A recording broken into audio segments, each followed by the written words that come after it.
Bienvenidas y bienvenidos a este programa, su programa Ya lo dijo la Corte, en el cual analizamos los fallos más emblemáticos, las grandes sentencias del máximo tribunal de la República. Y el día de hoy vamos a analizar un fallo de la primera sala, el amparo directo en revisión 183/2017. Este es un asunto que viene de la ponencia de la ministra Norma Lucía Piña Hernández y que toca un tema importante, un tema relevante para nuestra comprensión de instituciones tan fundamentales como el matrimonio, como la fidelidad sexual, como el daño moral. El caso arranca con una situación pues muy llamativa, un matrimonio, una persona, un varón que está casado se entera muchos años después que quien pensaba que era su hija, pues en realidad resulta que no era su hija, sino que era descendiente de otro señor.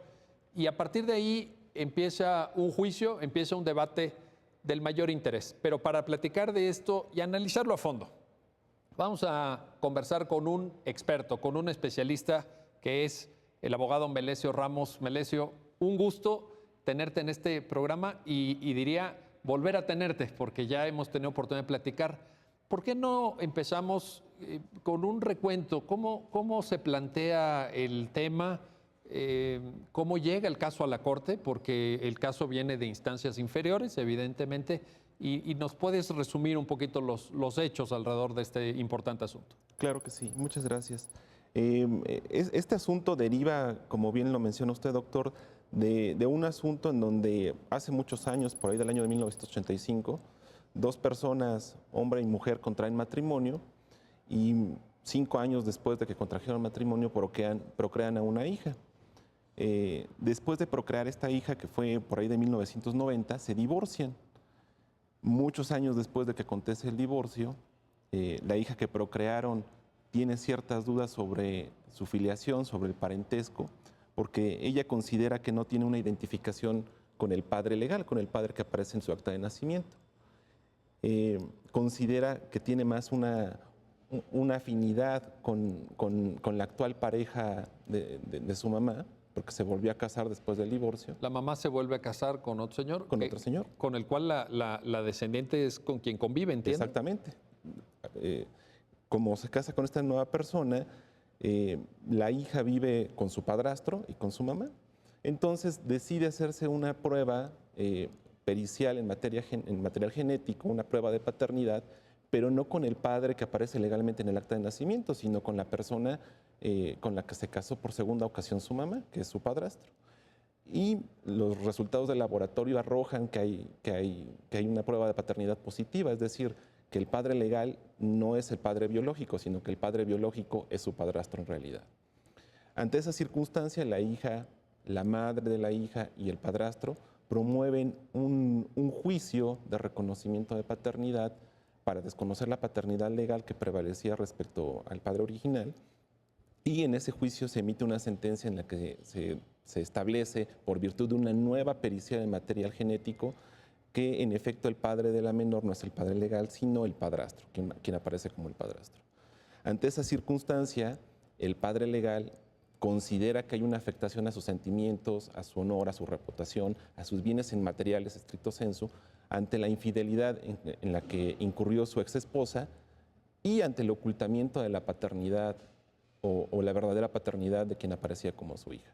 Promueve un juicio ordinario civil en la que demanda una indemnización por daño moral ante la afectación de sus bienes inmateriales. Perdón, nada más, en el primer juicio entonces, efectivamente en la jurisdicción ordinaria se dice, quien aparece en el acta de nacimiento como tu papá, no es tu papá.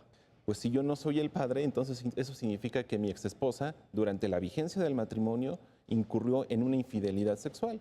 Y eso me genera una afectación a mis bienes inmateriales, en específico a mis sentimientos, a mi honor, a mi reputación, y aparte de todo se me ocultó la verdadera paternidad de quien aparecía como mi hija. Entonces eso también afecta a mis sentimientos.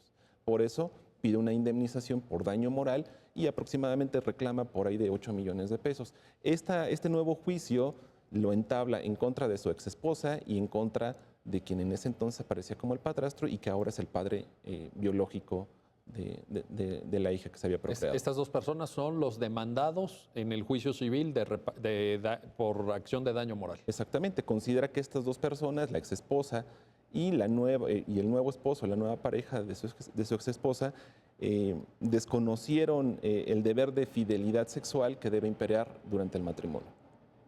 Perfecto. ¿Qué se resuelve en primera instancia? En primera instancia se determina condenar a ambos codemandados porque se considera que en efecto desconocieron el deber jurídico de fidelidad sexual durante el matrimonio. Ambas personas demandadas van a la apelación, se confirma esa determinación en segunda instancia. Ante esa circunstancia acuden al amparo directo ambas personas porque han sido condenadas. Y el tribunal colegiado lo que hace es conceder el amparo únicamente por el nuevo esposo de la madre de la menor en aquel entonces, y lo excluye de la condena porque considera que él desconocía que en aquel entonces, cuando sostuvo la relación extramarital, la mujer estuviera casada. Entonces, por esa razón se le concede el amparo y se le absuelve, digamos, en el amparo. Pero por cuanto hace a la exesposa, el amparo se niega y se considera que sí incurrió en el desconocimiento del deber de fidelidad que prevalecía durante el matrimonio. En contra de esa determinación del Tribunal Colegiado Circuito, se promueve un recurso de revisión, ¿verdad? Que es el que llega a conocimiento de la primera sala. Exactamente. Ante ese fallo de amparo que le fue desfavorable, la exesposa promueve amparo directo en revisión y es por esa razón que tiene conocimiento esta primera sala de la Suprema Corte. Lo que alega para que se pueda remitir ese amparo directo en revisión al alto tribunal es que ella en sus conceptos de violación que formuló en su demanda de amparo plantea un tema de constitucionalidad y que ese tema de constitucionalidad no fue abordado por el tribunal colegiado, que fue omitido. Y ante esa omisión se actualiza la competencia de la Suprema Corte para poder conocerlo. Ahora, pero también ya en esa etapa procesal viene el exmarido, ¿verdad? También el exmarido acude pues ante la Corte, porque está inconforme. Quien acude no es el exmarido, es el exmarido, porque considera que no se debió haber absuelto al nuevo esposo de su exesposa, pues. Sí. Entonces, considero que eso me afecta porque se debe de condenar a los dos, tanto a mi exesposa como a su nuevo consorte, no nada más a ella. Porque originalmente, pues sí, de esa relación sexual en la que participan estas dos personas, pues deviene la procreación de quien él pensaba que era su hija. Exactamente. Que luego se entera que no. Exactamente. Entonces él insiste en que el deber jurídico de fidelidad sexual fue transgredido por las dos personas, no nada más por su exesposa. Y ese tema, que ahorita lo vamos a analizar, pero ese tema está en las instancias previas, ¿verdad? En las sentencias que has mencionado, pues ya estaba esa consideración del deber de fidelidad como un deber jurídico, como algo que pues se transgredió en el parecer de las instancias judiciales inferiores. Exactamente, prevaleció prácticamente en todas las instancias, en primera instancia, en segunda instancia, incluso en el amparo directo. Solo que ya en el amparo directo, la razón por la que se absuelve al actual esposo, al padre biológico real, es porque se dice que él desconocía sobre el vínculo matrimonial que prevalecía en aquel entonces con quien sostuvo la relación sexual. Entonces, eso se convierte más en un tema de legalidad, en un tema probatorio, en vez de un tema de constitucionalidad. Que por ahí también se mencionaba que en todo caso este deber de fidelidad sexual operaba hacia los integrantes o componentes del matrimonio, pero no frente a terceros. En todo caso, este tercero ajeno, ¿no?, al matrimonio dice, bueno, pero ¿yo qué deber tengo? Como si existiera un deber de no tener relaciones sexuales con personas respecto de las cuales además no se sabía, o al menos no se probó, no se acreditó en juicio que estuvieran casadas o no. Por eso que al colegiado al final lo termina excluyendo a él, ¿no? Exactamente, eran esos dos los argumentos que él invocaba. Él decía, el deber de fidelidad se debe de dar nada más respecto a quienes habían contraído matrimonio, pero no respecto a un tercero.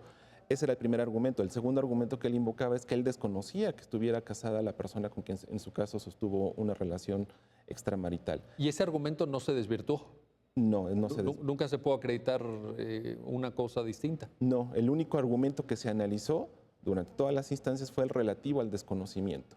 De hecho, el tribunal colegiado concede el amparo por virtud del desconocimiento, porque no se acreditó que él tuviera un real conocimiento del matrimonio de la exesposa, ¿no? Ahora, hay un debate también, creo yo, muy interesante para las personas que nos estén viendo y quizá nos puedes ayudar a entenderlo, Melesio, que es el tema de la temporalidad de las normas jurídicas, cuándo rigen, cuándo dejan de estar vigentes, si generan efectos, porque pues había ahí la duda sobre si, digamos, la transgresión del deber de fidelidad en el planteamiento de las instancias inferiores. Evidentemente la primera sala lo deja muy claro, pero en las instancias inferiores si las reglas, digamos, que regían en términos del matrimonio en esos años, como tú muy bien lo señalaste, pues se casan en el 85, procrean en el 1990 y se divorcian en el 91. Pero si en ese lapso de tiempo regía un cierto régimen jurídico y con posterioridad, que también ya nos lo explicaste, muchos años después viene la demanda por reparación de daño moral, si la vigencia de esas normas se podía extender, digamos, si hubiera una ultra actividad en términos de aplicabilidad normativa hacia el futuro, o si habría problemas de retroactividad. En fin, por ahí en las instancias inferiores se alude a una tesis de jurisprudencia, ¿no? La de los elementos de la norma, los componentes. La teoría de los componentes de la norma. La teoría de los componentes de la norma. Uno de los involucrados, creo que el papá legal no biológico, dice, no, hay otra forma de entender el tema de la retroactividad, que es el de los derechos adquiridos, en fin. ¿Por qué no nos ayudas a entender también estos planteamientos? Sí, aquí específicamente en el juicio de amparo se plantea un tema de retroactividad de las leyes, porque se considera, el tribunal colegiado considera que la norma jurídica aplicable para resolver el problema debe ser la norma que prevalecía en el momento en que nació la hija producto de la relación extramarital. Entonces, lo que alegaba la mamá y el nuevo consorte es en el sentido de que no se les podía aplicar esa norma porque sería una aplicación retroactiva de la ley, que la norma que se tenía que aplicar era la norma vigente al momento en que se entabló la demanda de indemnización por daño moral. Entonces decía, conforme a la actual legislación, prácticamente la infidelidad no es sancionada bajo ninguna norma. Entonces, quiero que se me apliquen las normas vigentes, que son más laxas en ese sentido, y no las normas que imperaban en aquel entonces, en donde se consideraba la infidelidad incluso hasta como un delito, ¿no? Según recuerdo. Y bueno, y en todo caso se consideraba causal de divorcio, Como causal porque de divorcio. Todavía en ese entonces había el divorcio en donde había que acreditar una causa, una razón, un motivo, ¿no? Exactamente. O sea que de alguna forma había digamos, lo que trasluce del argumento es, en ese momento, no ahorita, pero en ese momento había un reproche legal a la infidelidad, ¿no? Sí. Y por eso dice, el papá legal dice, oye, pues tómame en cuenta esto, y la mamá dice, pues yo no estoy de acuerdo, ¿verdad? Exactamente, ese es un tema que se planteó respecto a la retroactividad. Ya la Corte en estricto sentido no aborda ese tema respecto a la retroactividad de la ley, porque el tribunal colegiado dejó firme cuál era la norma que se debía aplicar y determinó que la norma aplicable era la vigente en el momento en que nació la hija producto de la relación extramarital. Y ya ante la Corte no se plantea ningún problema en relación con ese tópico y por eso es que queda firme, queda intocada esa parte de la resolución del tribunal colegiado. Hay que recordar que la Corte como un órgano revisor únicamente puede analizar los planteamientos que le son formulados expresamente en el recurso de revisión y que sobre todo aborden un tema de constitucionalidad. Únicamente, ¿verdad? Únicamente. Esto es muy, por eso decíamos, amparo directo en revisión. Exactamente. Porque no es ni facultad de atracción, ni es amparo directo, sino que en el recurso de revisión está acotada la materia, ¿cierto? Exactamente, se acota a los temas de constitucionalidad o de convencionalidad y que además sean de importancia y relevancia para el orden jurídico nacional. Eso implica que no haya un precedente en relación con ese punto jurídico en específico. Y qué bueno que lo mencionas, Melesio, porque justamente el siguiente tema que quería poner a tu amable consideración tiene que ver con esto. Es decir, decimos, acude ante la Corte la mamá y el papá legal, pero no biológico. Sin embargo, respecto al papá legal, la primera sala toma una determinación interesante que tiene que ver con esto que nos acabas de mencionar, ¿cierto? Exactamente, desecha el recurso del papá que ahora aparece como padre biológico.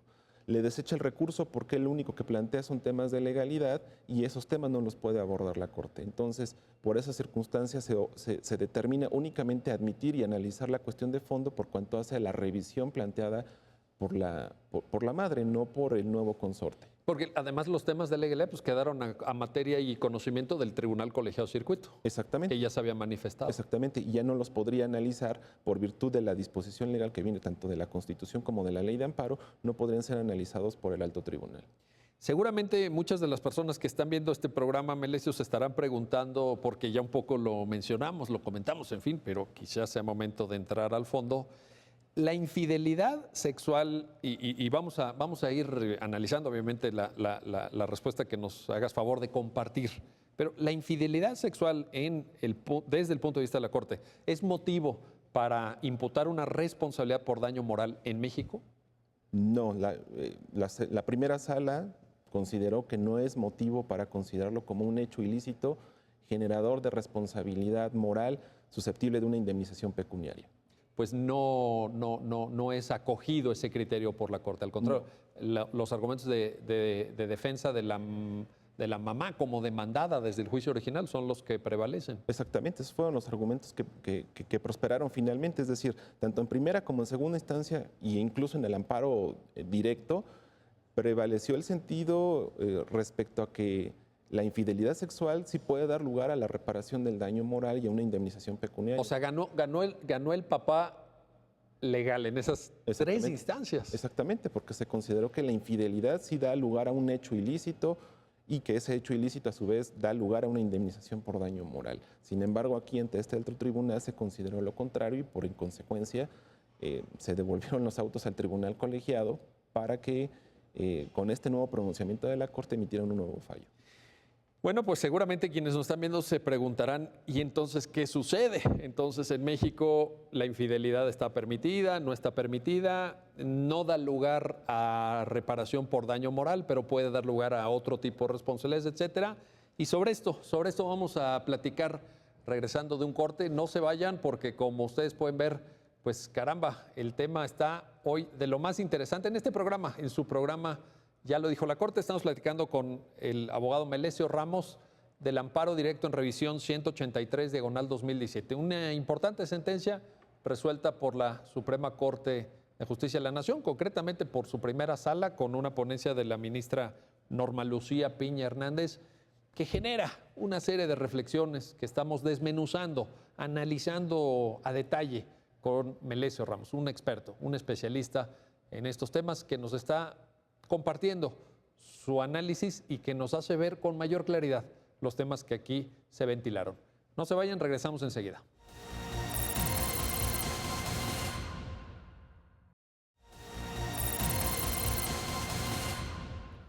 Pues ya estamos de regreso en este programa, en su programa, ya lo dijo la Corte, en el cual estamos analizando, estamos estudiando un fallo emblemático, un tema relevante para la vida de las personas que se vieron involucradas, pero estoy seguro que las reflexiones que estamos haciendo en este programa se pueden extender más allá de quienes participaron en los diversos juicios, en las diversas instancias procesales del asunto que estamos analizando. Y para ello, pues tenemos hoy como invitado a Melesio Ramos, que nos estaba explicando antes de ir al corte. Melesio, decíamos, pues responsabilidad por daño moral, la Corte ya dijo que no se puede generar, no puede surgir a partir de una infidelidad sexual.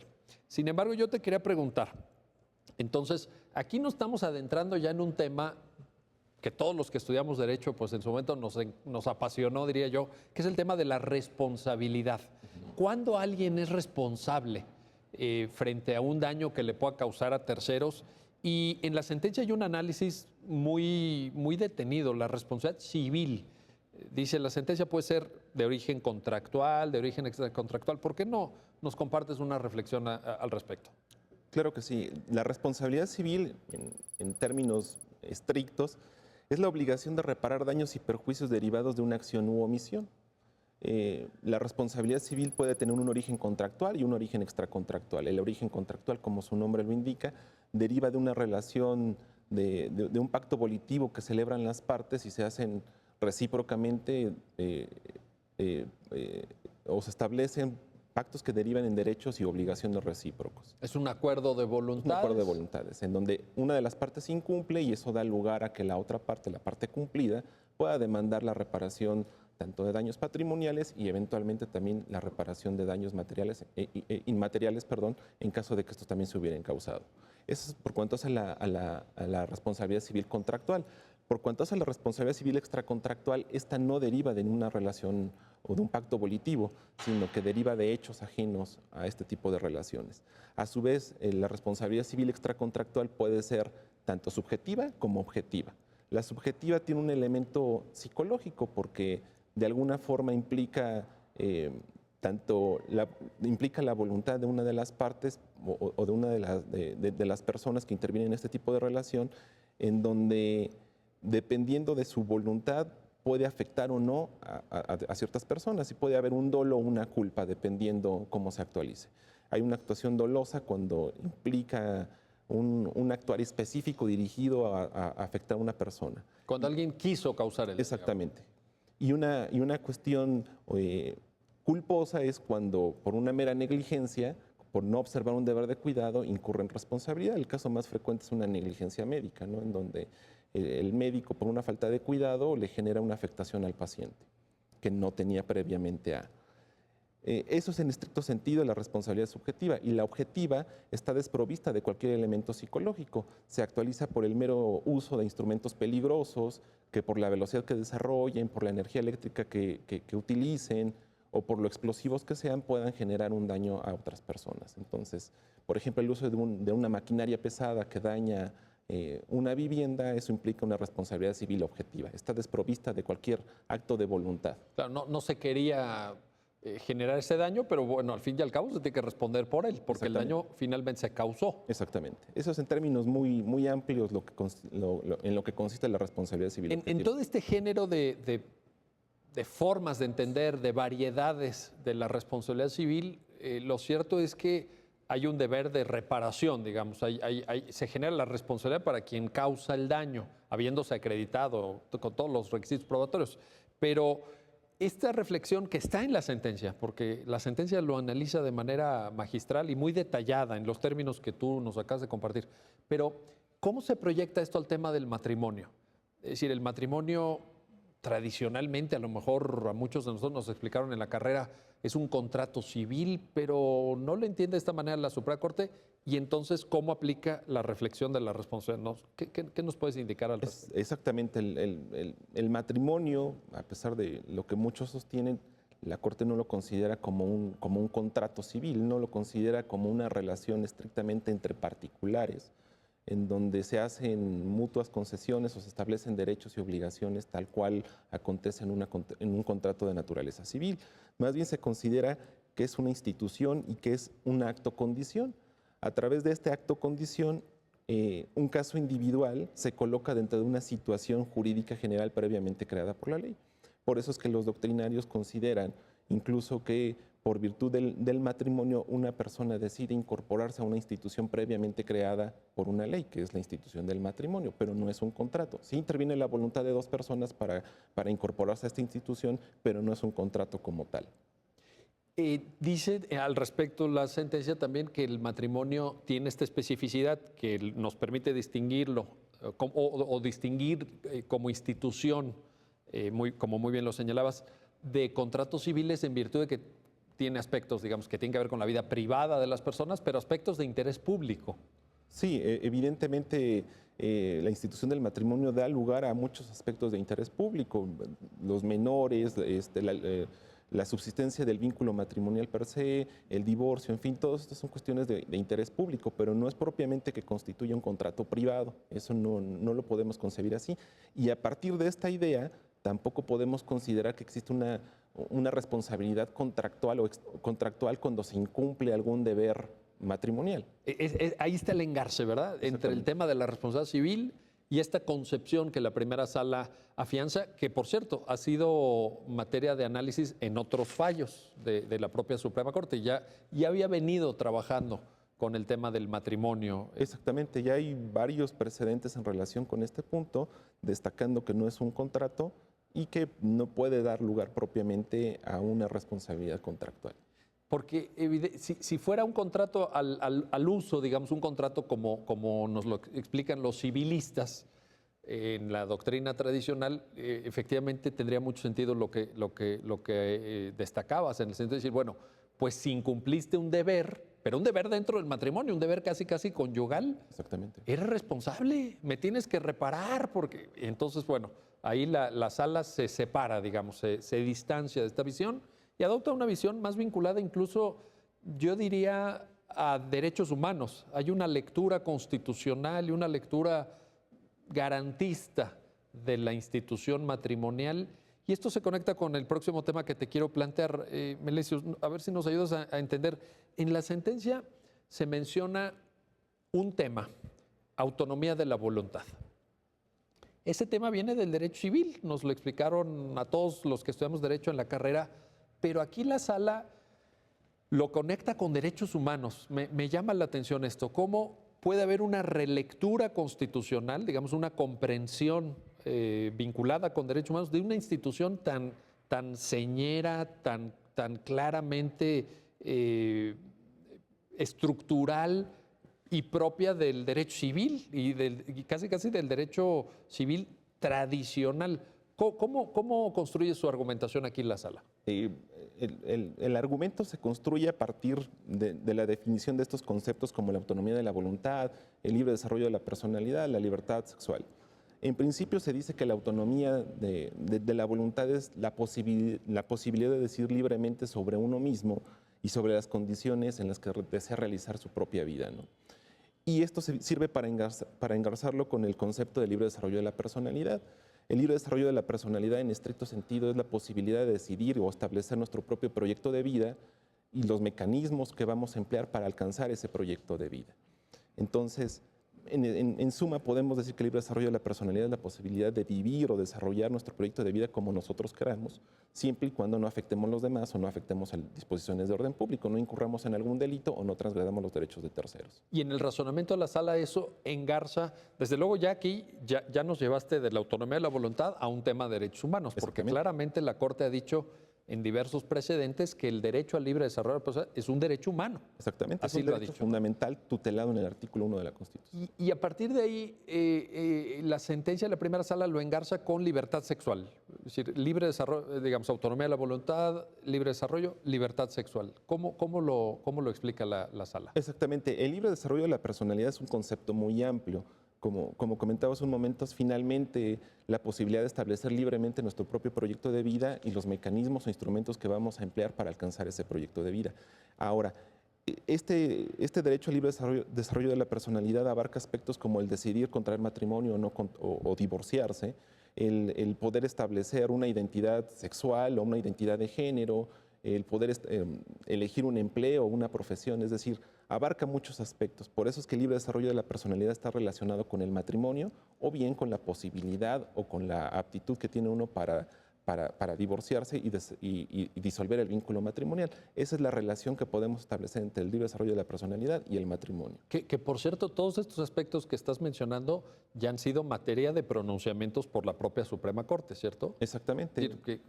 Por ejemplo, divorcio incausado, en fin, una serie de temas que hemos analizado también aquí en el programa y que toman como fundamento el libre desarrollo de la personalidad, ¿no? Exactamente, por eso comento que el libre desarrollo de la personalidad es un tema muy amplio y es un derecho amplísimo del cual somos titulares todos, ¿no? Y entonces... Casados y no casados. Exactamente, todos. Independientemente del estado civil. Sí, exacto. A ver, y entonces en esa línea argumentativa que nos estás planteando con gran claridad, creo yo, si lo que existe es autonomía de la voluntad, libre desarrollo de la persona, y la sentencia nos lleva de la mano también un poco, libertad sexual, entonces podremos decir que el deber, o podremos afirmar, pues, en términos de lo que la propia sala considera, el deber de fidelidad sexual no es exigible, en el sentido que no es coercible, no podemos obligar a una persona a ser sexualmente fiel a su cónyuge. No, esto está relacionado con la libertad sexual, que es una parte, digamos, del libre desarrollo de la personalidad. La fidelidad en el matrimonio en estricto sentido, si lo buscamos en una legislación civil, sobre todo en la legislación civil de la Ciudad de México, no está expresamente previsto como una de las obligaciones o uno de los deberes dentro del matrimonio, ni en la legislación de 1985, ni en la evolución que ha tenido a partir de las reformas de 2002, 2009, se ha incorporado la fidelidad como un deber propiamente matrimonial. Sin embargo, sí tiene una nota de juridicidad porque se puede desprender o se debe de entender implícito dentro de la institución del matrimonio. Esto es, finalmente, cuando una persona decide contraer matrimonio, es finalmente por los sentimientos de amor, afecto, respeto, en fin, este cúmulo de sentimientos y dentro del sentimiento relativo al respeto o del deber de respeto se encuentra inmerso el deber de fidelidad. Entonces podemos decir que sí es un deber jurídico, pero finalmente ese deber jurídico relativo a la fidelidad sexual no podemos considerarlo como un deber que tenga el Estado que el Estado pueda imponer de forma coactiva a los demás. Entonces, digamos que no sería exigible. No sería exigible, por lo menos no coactivamente por parte del Estado. Aunque también en la sentencia, la primera sala me parece que da una visión, pues me atrevo a calificarla de muy moderna, muy abierta, porque dice, pues es un tema también de moralidad. Vaya, puede ser que en el ámbito de una determinada relación matrimonial, pues los cónyuges establezcan sus propias reglas, sus propias pautas. Yo observo en esta parte de la sentencia una visión aperturista de quienes integran la primera sala. Fue una votación dividida, evidentemente, 4-1, pero hay allí una zona de respeto a lo que las personas, las parejas puedan decidir, ¿no? Sí, se considera que el deber jurídico de fidelidad, a pesar de que sea un deber jurídico, tiene un contenido moral o una naturaleza esencialmente moral. ¿Por qué? Porque depende de la moral personal y privada de cada uno de los cónyuges el establecer si se respeta o no el deber de fidelidad sexual. Esto atañe más bien al ámbito interno, privado, incluso hasta íntimo de la vida matrimonial, el establecer si se respeta o no este deber jurídico de fidelidad sexual. E incluso si se perdona, por ahí en la sentencia lo menciona la sala, es decir, bueno, pues puede haber que una pareja diga, oye, pero hubo este asunto, pero se perdonó o se toleró, o pues cada quien decide, ¿verdad? Exactamente, esos son aspectos que atañen a la vida íntima de la pareja, es decir, cada matrimonio hacia el interior es el que determina si un acto de infidelidad puede ser perdonado, tolerado e incluso consensuado, ¿no? Ahora, por ejemplo, las parejas en donde hay intercambios de parejas, pues hay un consentimiento en el que implica el no respeto al deber de fidelidad sexual, pero está consentido. Entonces, en ese sentido, en esta resolución de la primera sala se considera que el Estado no puede tener una injerencia o una regulación o un control respecto de ese tipo de aspectos porque atañen al ámbito subjetivo, al ámbito íntimo de cada relación conyugal. Me recuerda un poco en la línea argumentativa de lo que está señalando el caso también resuelto por la Suprema Corte de Justicia de la Nación del uso lúdico de la marihuana, en donde la Corte señala que no hay un modelo de vida, digamos, preestablecido por el orden jurídico, qué es lo bueno o qué es lo idóneo o qué es digamos, una visión perfeccionista de los modelos de vida, sino que lo que corresponde hacer a un tribunal constitucional y a jueces constitucionales es pues, que prevalezca el respeto a los derechos humanos, en esta comprensión que nos platicabas del libre desarrollo de la personalidad, que también en esta sentencia lo vincula con la dignidad humana. Exactamente. Que dice, bueno, entonces, ¿qué tipo de dignidad, qué respeto a la dignidad tenemos si le imponemos coactivamente el deber de fidelidad, verdad? Exactamente, como ya lo mencionamos, esto atañe más bien al ámbito moral o a las normas morales que rigen a cada persona. Entonces, cada persona es la que va a determinar si decide ceñirse al deber de fidelidad o bien apartarse de él. Eso sí, con la consecuencia de que si no respeta ese deber de fidelidad, pues tendrá eventualmente que afrontar un juicio de divorcio, ¿no? Pero el Estado no puede ir más allá y juzgar este tipo de aspectos en donde incluso puede haber un consenso entre las partes para llevar a cabo actos de infidelidad, ¿no? Es decir, es muy cuestionable y muy opinable este tipo de posturas, pero finalmente atienden, como usted lo señala, al respeto al derecho a la dignidad, es decir, atendiendo al respeto al derecho a la dignidad, el Estado no puede tener injerencia en aspectos muy íntimos como es este tipo de actuar, ¿no? La sentencia menciona en 2 o 3 páginas del propio fallo un tema que planteas y que me parece del mayor interés, que es, bueno, pero la persona que es infiel tendrá que asumir sus consecuencias. Y ahorita vamos a ver cuáles podrían ser en términos de la propia consideración de la sala, etcétera. Puede ser, tú mencionabas, ¿no? Pues, si eres infiel y el otro no está de acuerdo, pues probablemente te va a pedir el divorcio. Tendrás que afrontar tu responsabilidad. Pero aquí lo interesante es que siempre la sala lo dice, pero con respeto a los derechos humanos, con respeto al libre desarrollo de personalidad, con respeto a la autonomía también, pues del consenso que existe en la pareja, como bien señalas. Yo creo que es una lectura desde la Constitución, desde los derechos humanos, entrando a un aspecto del derecho, pues tradicionalmente del derecho privado, como es el derecho de familia. Pero aquí la Corte dice, son derechos humanos también. Sí, lo que sucede es que por virtud del vínculo matrimonial, de alguna forma se acotan los derechos a la libertad sexual y al libre desarrollo de la personalidad. Se acotan, mas no se hace una renuncia expresa a esos derechos. Es decir, pareciera un contrasentido de repente, pero no lo es así. Es decir, por un lado sí existe un deber jurídico de la fidelidad sexual, pero por otro lado también subsisten los derechos al libre desarrollo de la personalidad y a la libertad sexual. Es decir, no hay una renuncia como tal. Están acotados, sí, están acotados, pero de forma voluntaria por cada uno de los cónyuges. No es que el Estado les imponga de manera coactiva la renuncia a ese tipo de derechos. Entonces, por eso digo que parece un contrasentido, pero no lo es. En realidad subsisten esos dos derechos, el libre desarrollo de la personalidad y la libertad sexual, por más que se pertenezca a un matrimonio. Porque además la sentencia es clara, la Corte dice, y por ahí lo señalabas, ¿no? Sí forma parte de la idea de matrimonio el deber de exclusividad sexual, vaya, pensar. Incluso por ahí viene una mención interesante, si quieres lo comentamos al regreso del corte que vamos a hacer, pero la Corte dice, incluso esto forma parte de la cultura. Es decir, culturalmente se espera que quienes contraen con toda libertad matrimonio, pues tengan una cierta exclusividad, o una exclusividad, vaya, le quito lo de cierta, una exclusividad sexual. También por ahí en la sentencia se maneja este concepto de aproximación cultural al tema que me pareció extraordinariamente pues claro e iluminador, ¿no? Sí, exacto. Pues si quieres lo comentamos enseguida. Bueno, vamos a hacer una pausa. No se vayan, regresamos. Estamos hablando de temas, caray, pues son temas que tienen que ver con la vida de las personas. La verdad es que entusiasma discutir, analizar estas sentencias porque son parte de la realidad. No podemos cerrar los ojos. La sociedad es muy compleja. Las relaciones entre los seres humanos son muy, muy complejas. Y aquí lo interesante es que la sentencia de la primera sala de la Suprema Corte en el amparo directo en revisión 183/2017 nos da una comprensión jurídica del tema.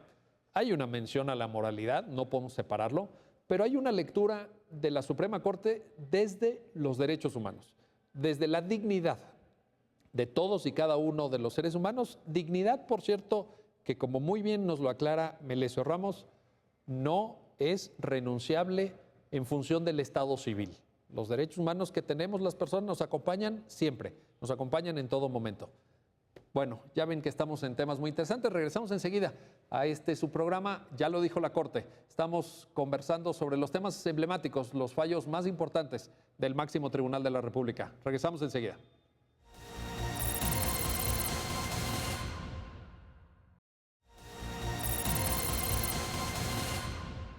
Pues ya estamos de regreso, ya estamos de vuelta con el programa Ya lo dijo la Corte, su programa en el que analizamos los fallos más importantes, las sentencias emblemáticas del máximo tribunal de la República, y estamos hablando de un caso pues muy llamativo, un caso que merece análisis, comentario y sobre todo una lectura desde los derechos humanos.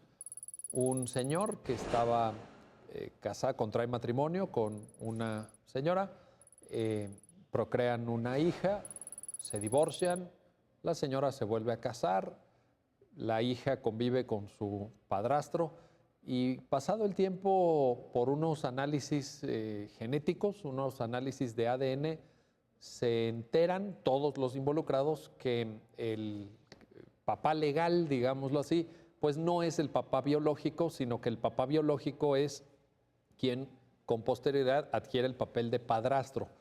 El papá legal, que durante muchos años pensó que sí era el papá de la niña en cuestión, porque la descendiente es de sexo femenino, demanda la reparación del daño moral. Él va ante un tribunal civil y dice, enterarme de que esta persona a quien yo consideré mi hija, con cuya manutención yo contribuí, aunque eso es materia de debate en el juicio, pues de repente ya no es mi hija, me causan enorme daño, y el caso llega a la primera sala de la Suprema Corte, y de ese caso estamos platicando con Melesio Ramos, quien nos está ayudando a entender. Él nos está explicando con extraordinaria claridad, con mucha puntualidad, los aspectos medulares de este asunto, y le quiero preguntar a Melesio Ramos, pues lo siguiente. La Corte, aunque es una sentencia extraordinariamente respetuosa de la dignidad humana, de los derechos humanos, de la autonomía y del respeto a las diversas formas de vida que existen en una sociedad compleja como la mexicana, tampoco es ingenua en el sentido de decir, bueno, evidentemente hubo una afectación a este señor. Este señor, pues vaya, no puedo. Y que la infidelidad causa afectaciones, sin duda. Lo que pasa es que no son afectaciones que se puedan reparar por la vía que él intenta, que él de alguna forma promueve ante un tribunal. Pero, pues un poco dice, entiendo que la lectura de esta parte de la sentencia tiene que ser, pues hay un riesgo, en una relación sentimental hay un riesgo. ¿Cómo lo podremos explicar, Melesio? Exactamente. Este fallo de la primera sala es consciente de que la infidelidad en efecto puede generar sentimientos negativos, sentimientos de frustración, de enojo, en fin. Pero lo cierto es que, como tú bien lo mencionas, este tipo de relaciones interpersonales en donde se involucran los sentimientos también conllevan cierto riesgo, ¿no? Y yo creo que todas las personas cuando contraen un vínculo de este tipo, de esta naturaleza, saben de ese riesgo. Incluso aunque no haya un acto de infidelidad, existe la posibilidad de que los sentimientos positivos que dieron origen a este tipo de relación, como el amor, el cariño, el afecto, desaparezcan o se vean desvanecidos a lo largo del tiempo, ¿no? Y eso puede llevar finalmente a la disolución del vínculo matrimonial. Y ya por sí mismo la disolución del vínculo matrimonial a cualquier persona ordinariamente pues le genera una afectación a sus bienes inmateriales. Eso no es desconocido por el fallo de la Corte.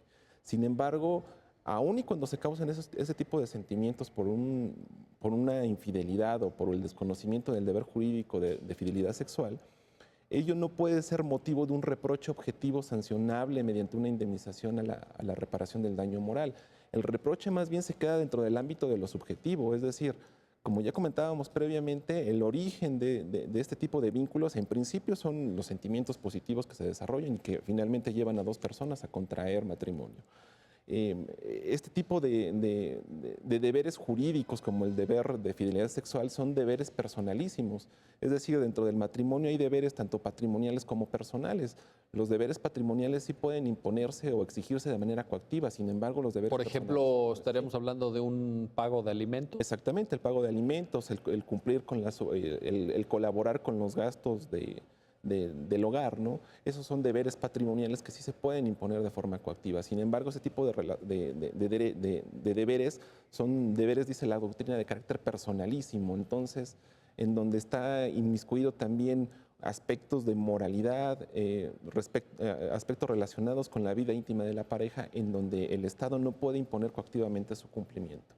Ahora, la sentencia aclara, y a mí me parece una aclaración pertinente, porque pues ahora en el debate público que tenemos en México y en otros países, con las redes sociales, con esta inmediatez, con los mensajes tan sintéticos que a veces, ¿no? En Twitter, por ejemplo, se exigen los 280 caracteres, pues a lo mejor en una lectura apresurada, yo incluso he visto comentarios en redes sociales en ese sentido, se diría, es que la Suprema Corte lo que está haciendo con esta sentencia es entonces darles una patente de protección a los infieles.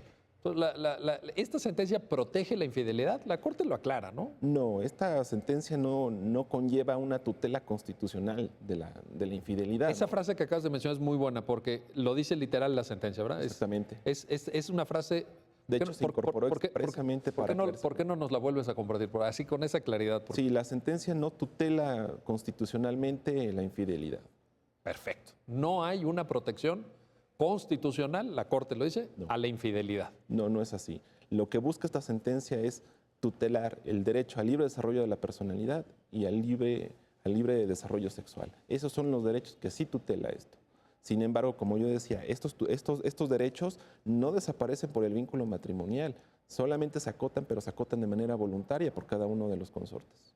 Ahora, también la Corte es en la parte final ya de la sentencia donde hace esta aclaración que tú nos acabas de compartir, pero también dice, a ver, un poco acotando el ámbito de consideraciones del propio criterio de la Corte. A ver, nosotros estamos pronunciándonos sobre la infidelidad como causa para una reparación, que es lo que quería quien originalmente promueve el juicio civil, de daño moral.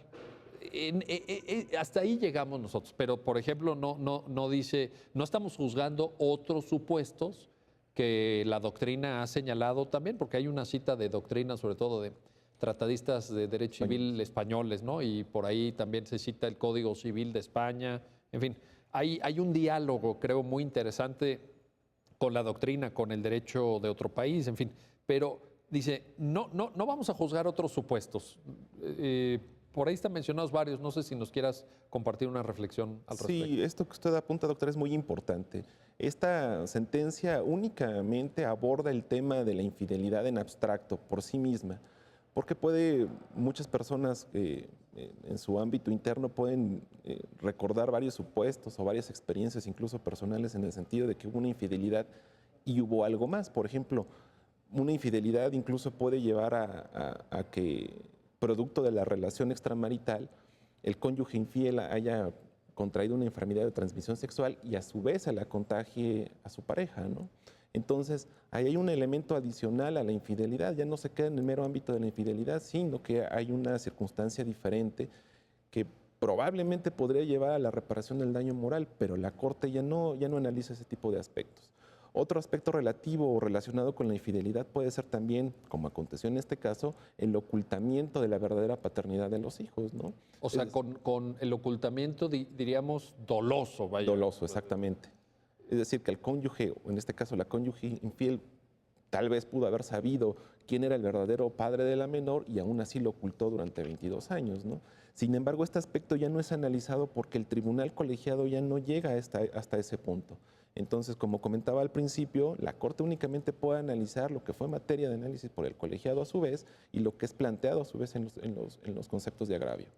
Entonces, está claro que el fallo se dirige al tema de la infidelidad sexual. Exactamente. Como hecho generador de daño moral. Exactamente. Ese es el alcance que tiene el pronunciamiento de la primera sala. Exactamente. Ya estos supuestos que tú estás mencionando, pues incluso la sentencia dice, no, a ver, sobre esto no nos pronunciamos. Exactamente. Será en materia de estudio, de análisis, si llega algún caso futuro. Exactamente, será materia de un estudio exhaustivo en casos futuros si es que se llegaran a presentar y podrían llegar a la Corte, ¿no? ¿Podría existir ahí daño moral o no? Probablemente sí, pero la Corte no prejuzga sobre esos aspectos aún. No hay todavía un pronunciamiento, un criterio establecido por la Corte. Exactamente. Ahora, entonces, la conclusión, Melesio, a la que llegamos es que el promovente de la acción original por vía civil, pues perdió. Sí, porque no se considera como un hecho ilícito el sostener una relación extramarital así en abstracto. No da lugar porque el reproche que se hace es más de carácter subjetivo que de carácter objetivo. Es decir, sí podría haber un reproche objetivo, pero este reproche objetivo se ve atenuado.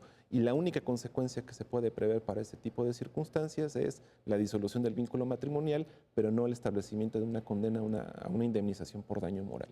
Y disolución del vínculo matrimonial, que ese también queda de todas formas a la autonomía de cada una de las partes, porque Exactamente. pueden haber muchos supuestos ahí también, ¿no? Sí, como comentábamos, finalmente cae dentro del ámbito personal o interno de la relación marital. Entonces el Estado no puede necesariamente, cuando tiene conocimiento de una relación o extramarital, imponer como condena la disolución del vínculo matrimonial. Quedará al arbitrio de cada persona si decide tolerarlo, permitirlo o consentirlo, ¿no? Melesio, no quisiera terminar los breves minutos que nos quedan de este programa sin que nos compartas una reflexión sobre esta orientación tan práctica, tan humana, tan sensible a la diversidad social, a las formas de vida que está emprendiendo la Suprema Corte. Creo que es una Suprema Corte que está viviendo el tiempo actual. Es una Suprema Corte incorporada en los cánones de la modernidad. Yo creo que vale mucho la pena destacar en un programa como este, que justamente intenta hacer visibles los fallos emblemáticos del máximo tribunal, una reflexión al respecto, una corte de su tiempo. Exactamente, la Corte es consciente de los problemas contemporáneos que suceden en la sociedad. Ha emitido importantes pronunciamientos en relación con el matrimonio igualitario, con el uso lúdico de la marihuana, con temas relativos a la identidad de género en materia de transexuales, al derecho a su identidad, a su libre desarrollo de la personalidad. Y finalmente lo que busca el común denominador en estos temas es el libre desarrollo de la personalidad, es permitir a cada ser humano vivir su vida como mejor le convenga, como mejor determine establecer su proyecto de vida, siempre y cuando no afecte los derechos de los demás. Creo que en ese sentido la Corte, el mensaje que envía es: puedes vivir como mejor te consideres, pero tu única limitante es no afectar los derechos de los demás y el orden público. Bajo esa perspectiva, en esencia, pues tienes una libertad muy amplia, ¿no? Y no se puede restringir de manera caprichosa por la ley. Y esto es una orientación que la Corte toma, pero no por la ideología de sus integrantes o porque ellos en lo individual tengan tal o cual punto de vista, sino porque viene de la Constitución. El libre desarrollo de la personalidad encuentra sustento en el artículo 1, en específico del derecho a la dignidad humana, ¿no? De ahí se desprende un gran cúmulo de derechos de manera implícita, y el derecho al libre desarrollo de la personalidad y el derecho a la libertad sexual es uno de ellos. Entonces, finalmente no son criterios que carezcan de sustento constitucional e incluso convencional. Están ahí los derechos, solo que, como lo comentaba anteriormente, estos derechos antes eran letra muerta, ahora eran desconocidos para la mayoría. De repente, con el nuevo paradigma en materia de derechos humanos y esta reforma constitucional, nos dimos cuenta que había muchísimos derechos que ya estaban ahí y que casi nadie los invocaba o los planteaba como temas de constitucionalidad ante la Corte, ¿no? Sí, porque estos temas no solían llegar. No solían llegar. O sea, tampoco eran materia de análisis. Exactamente, se quedaba dentro del ordinario. Y estos son supuestos extraordinarios que han salido a la luz y que son altamente debatibles porque no hay precedentes, ¿no? Entonces se está haciendo en muchos de ellos una reflexión por primera ocasión. Bueno, pues este es el criterio que tenemos, y un punto de vista debatible, moderno, que tiene que ver con la vida de las personas. Esto fue lo que analizamos en este programa, su programa Ya lo dijo la Corte, en el cual estudiamos, comentamos, discutimos los fallos emblemáticos, las sentencias más importantes del máximo tribunal de la República. Nos vemos pronto para otro episodio de este programa Ya lo dijo la Corte.